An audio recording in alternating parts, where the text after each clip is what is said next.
Bonjour à tous, je suis ravie de vous accueillir. Alors on fait un exercice aujourd'hui particulier. D'abord particulier parce que ça fait 3 ans qu'on ne s'était pas vu en présence et merci à ceux qui sont là. Mais comme on est dans un monde moderne, merci à ceux qui sont à distance. Dominique, Jacques, Stéphanie, Sébastien, Jérôme, Marie, Eric, Isabelle, Suzanne. Un petit mot pour définir votre état d'esprit en ce début d'AG.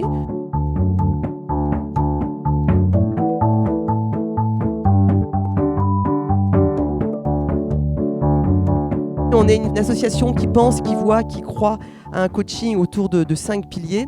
Et on avait envie de vous proposer un échange autour des 5 piliers de la SF Coach. L'accréditation, le développement, le professionnalisme, l'ouverture, les organisations et le groupe de savoir interne qui est avec nous.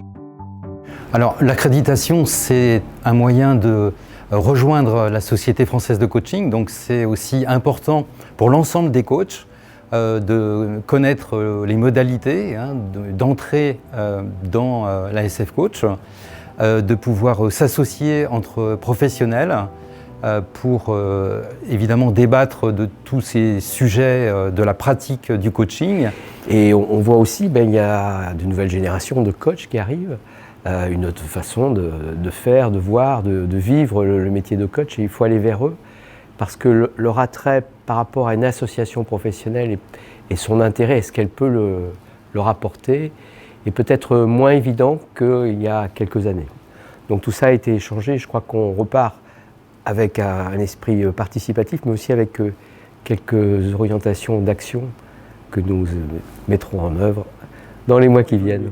Moi, je retiens une chose par rapport à ce que nous avons évoqué et éventuellement débattu, c'est que la SF Coach en la matière a une véritable singularité, je dirais. Et je pense qu'il est important de la préserver, cette singularité. On a spécifié l'importance de continuer à être sur les échanges, sur le lien, de s'ouvrir aux autres professions autour du coaching, mais en se connaissant bien qui on était.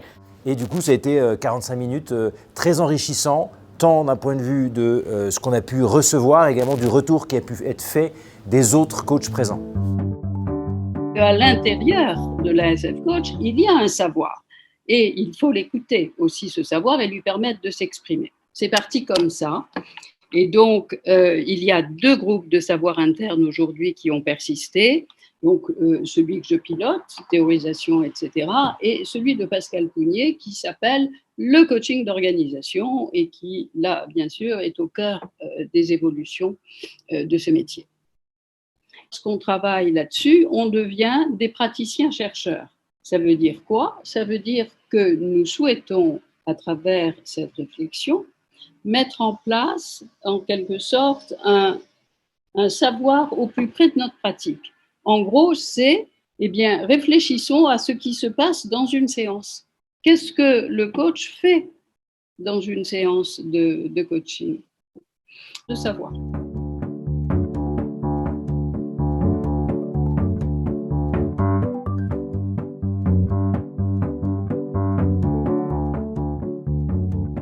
Et la qualité des événements qui ont été lancés et animés dans le cadre du temps du lien, et remercie tous les organisateurs. C'est donc ce qui nous plaît, effectivement, c'est cette diversité d'interventions qui encore une fois, ont nourri les pratiques. Ce qui aussi a beaucoup, ce qui a été aussi beaucoup apprécié, ce qui nous plaît, ça a été les exposés des fondateurs qui sont très nourrissants en termes notamment en termes d'expérience et au plan identitaire.